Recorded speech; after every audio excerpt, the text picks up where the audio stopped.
दुर्गा माता की आज 8वें अध्याय की कथा पढ़ी जाएगी। माँ दुर्गा की जय हो, जय हो, जय हो। महर्षि मेघा ने कहा है, चंड मुन नामक असुरों के मारे जाने से, बहुत सी सेना के नष्ट हो जाने से असुरों को राजा प्रतापी शुंभ ने क्रोध युक्त होकर अपनी संपूर्ण सेना को युद्ध के लिए तैयार होने से आज्ञा दी।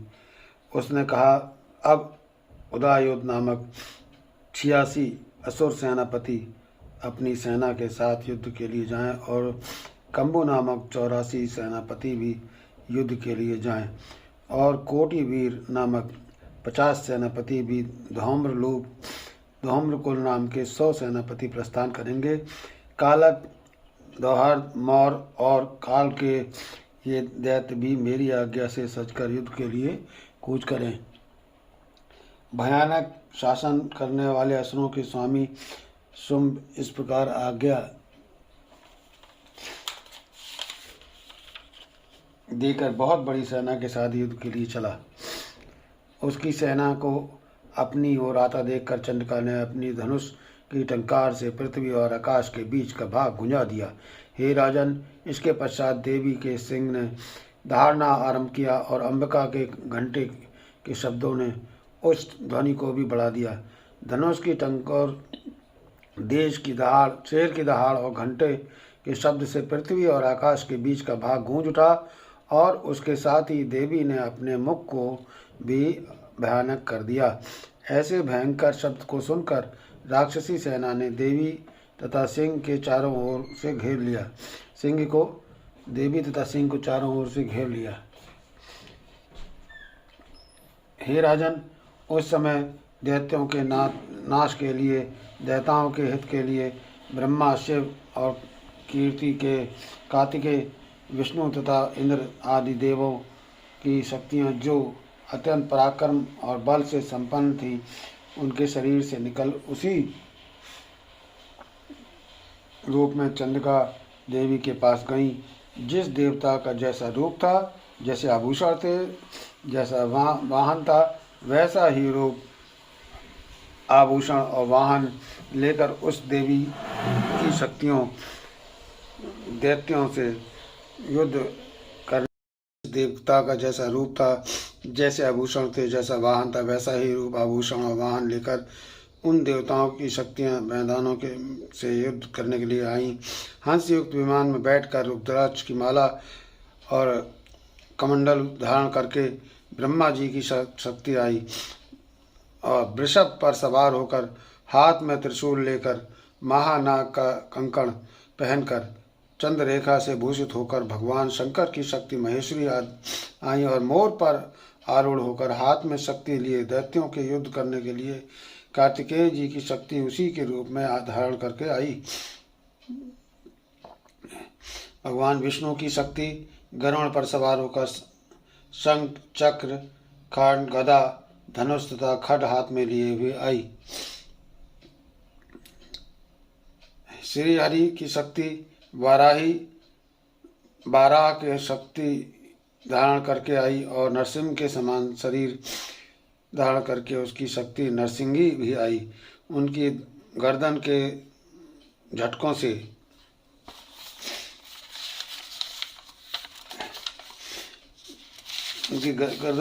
से आकाश के तारे टूट पड़े और इस प्रकार देवराज इंद्र की शक्ति ऐन्द्री भी ऐरावत के रूप में सवार होकर आई। पश्चात इस देव शक्तियों से घिरे हुए भगवान शंकर से चंडिका ने कहा, मेरी प्रसन्नता के लिए तुम शीघ्र ही इन असुरों को मारो। और इसके पश्चात देवी के शरीर में से अत्यंत उग्र रूप वाली सैकड़ों गिदड़ियों के समान आवाज करने वाली चंडिका शक्ति प्रकट हुई। इस अपराजिता देवी ने धूमिल जटा वाले भगवान श्री शंकर जी ने, हे प्रभु, आप मेरे ओर से दूत बनकर शुंभ और निशुंभ के पास जाइए और उस अत्यंत गर्वीले दैत्य से कहिए कि उनके अतिरिक्त और भी जो दैत्य हैं वहाँ युद्ध के लिए उपस्थित हों। उनसे भी कहिए, जो तुम्हें अपने जीवित रहने की इच्छा हो तो त्रिलोकी का राज्य इंद्र को वापस कर दो। देवताओं को उनका एक भाग मिलना आरंभ हो जाए और तुम पाताल को लौट जाओ। किंतु यदि बल के गर्भ से तुम्हारी लड़ने की इच्छा हो तो फिर आ जाओ।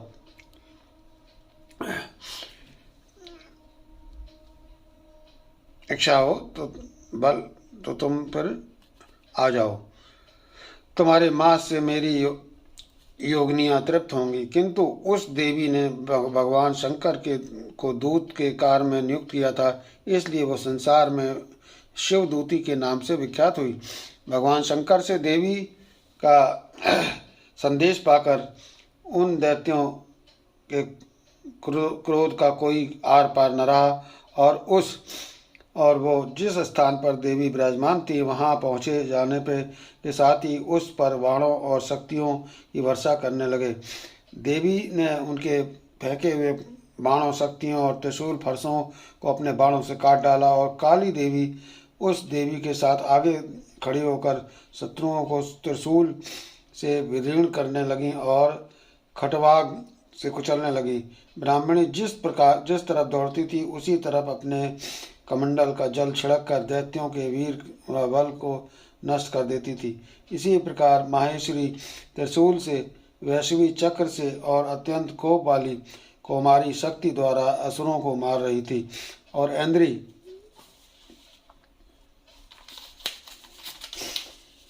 के बाजू के प्रहार से सैकड़ों दैत्य रत्न की नदियां बहाते हुए पृथ्वी पर सो गए। बाराही ने कितने ही राक्षसों को अपने थूथन द्वारा मृत्यु के घाट उतार दिया। दाढ़ों के अग्रभाग से कितने ही राक्षसों की छाती चीर डाला और चक्र के क्रोध से कितनों को ही विदीर्ण करके धरती पर गिरा दिया।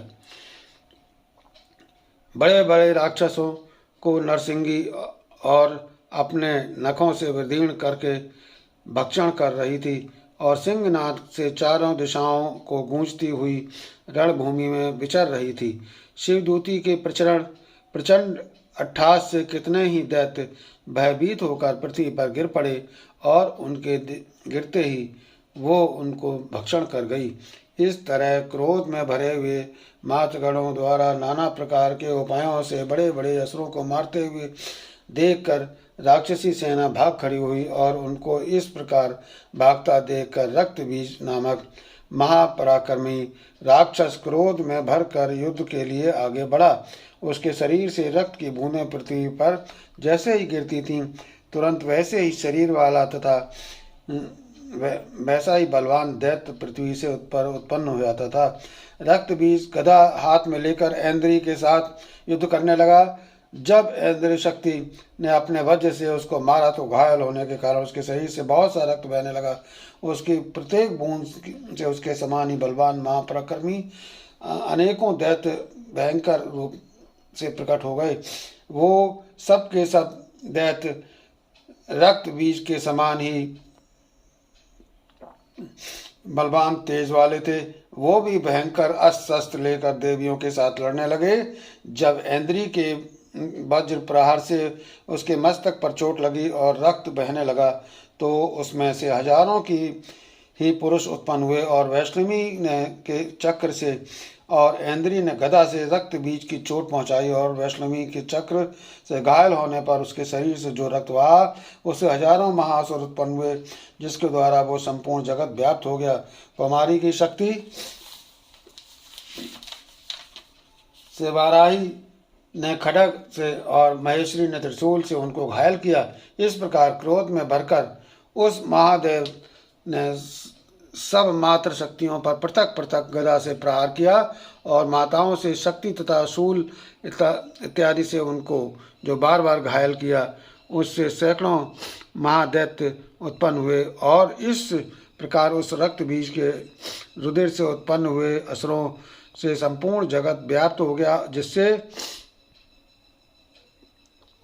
देवताओं को भय हुआ। देवताओं को भयभीत देखकर चंडिका ने काली से कहा, हे चामुंडे, अपने मुख को बड़ा करो और मेरे शस्त्र घात से उत्पन्न हुए रक्त बिंदुओं को तथा रक्त बिंदुओं से उत्पन्न हुए महाअसुरों को तुम अपने इस मुख में भक्षण करती जाओ। इस प्रकार रक्त बिंदुओं से उत्पन्न हुए महादैत्यों को भक्षण करते हुए तुम रणभूमि में विचरो। इस प्रकार रक्त क्षीण होने से ये दैत्य नष्ट हो जाएगा और तुम्हारे भक्षण करने से के कारण अन्य दैत्य उत्पन्न नहीं होंगे। काली के से इस प्रकार कहकर चंडिका देवी ने रक्त बीज पर अपने त्रिशूल से प्रहार किया और काली देवी ने अपने मुख से उसका रक्त ले लिया। तब उसने गदा से चंडिका पर प्रहार किया। इस प्रकार से प्रहार से चंडिका को तनिक भी कष्ट न हुआ, किंतु रक्त बीज के शरीर से बहुत सा रक्त बहने लगा, लेकिन उसके गिरने के साथ ही काली ने उसको अपने मुख में ले लिया। काली के मुख से उस रक्त से जो असुर उत्पन्न हुए उनको उसने भक्षण कर लिया और रक्त की पीती गई।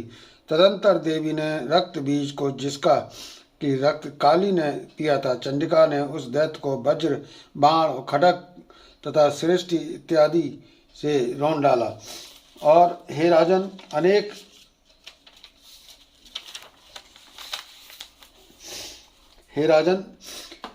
अनेक प्रकार के शस्त्रों से मारा हुआ, खून से वंचित वो महादैत्य रक्त बीज पृथ्वी पर गिर पड़ा। और हे राजन, उसके गिरने से देवता अन्य अत्यंत प्रसन्न हुए और माताएं और असुरों का रक्त बीज पीने से के पश्चात उद्धत होकर नृत्य करने लगी। बोलो दुर्गा माता की जय। 8वां अध्याय समाप्त। बोलो दुर्गा जी की जय। बोलो हे प्रभु आनंद दाता, ज्ञान हमको दीजिए, शीघ्र सारे दुर्गुणों को दूर हमसे कीजिए। लीजिए हमको शरण में, हम सदाचारी बने, ब्रह्मचारी धर्म रक्षक वीर व्रतधारी बने। बोलो दुर्गा माता की जय। सब पे कृपा बनाए रखे भगवान। ओम भूर्भुवस्सुः तत्सवितुर्वरेण्यं देवस्य धीमहि धियो यो न प्रचोदयात् स्वाहा। ओम भूर्भुवस्सुः तत्सवितुर्वरेण्यं देवस्य धीमहि धियो यो न प्रचोदयात् स्वाहा। ओम भूर्भुवस्सुः तत्सवितुर्वरेण्यं देवस्य धीमहि धियो यो न प्रचोदयात् स्वाहा। ओम भूर्भुवस्सुः तत्सवितुर्वरेण्यं भर्गोदेवस्य धीमहि धियो यो न प्रचोदयात् स्वाहा।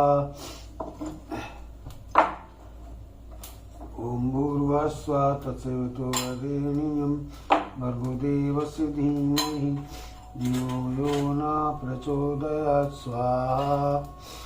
ओम भूर्भुवस्सुः तत्सवितुर्वरेण्यं देवस्य धीमहि धियो यो न प्रचोदयात् स्वाहा।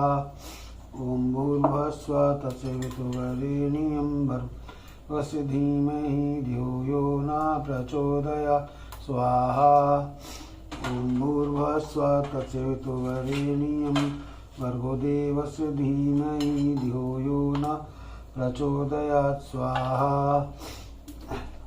ओम भूर्भुवस्सुः तत्सवितुर्वरेण्यं भर्गोदेवस्य धीमहि धियो यो न प्रचोदयात् स्वाहा। ओम भूर्भुवस्सुः तत्सवितुर्वरेण्यं भर्गोदेवस्य धीमहि धियो यो न प्रचोदयात् स्वाहा। जय भगवान जी की कृपा बनाए रखे प्रभु, पूरे संसार पे कृपा बनाए रखिए। सभी लोग स्वस्थ रहें, दीर्घायु हो, अच्छे मार्ग पर चलें, बुराइयों से दूर रहें। बस यही मेरी कामना है भगवान। जय प्रभु की। अब आरती का पाठ करेंगे।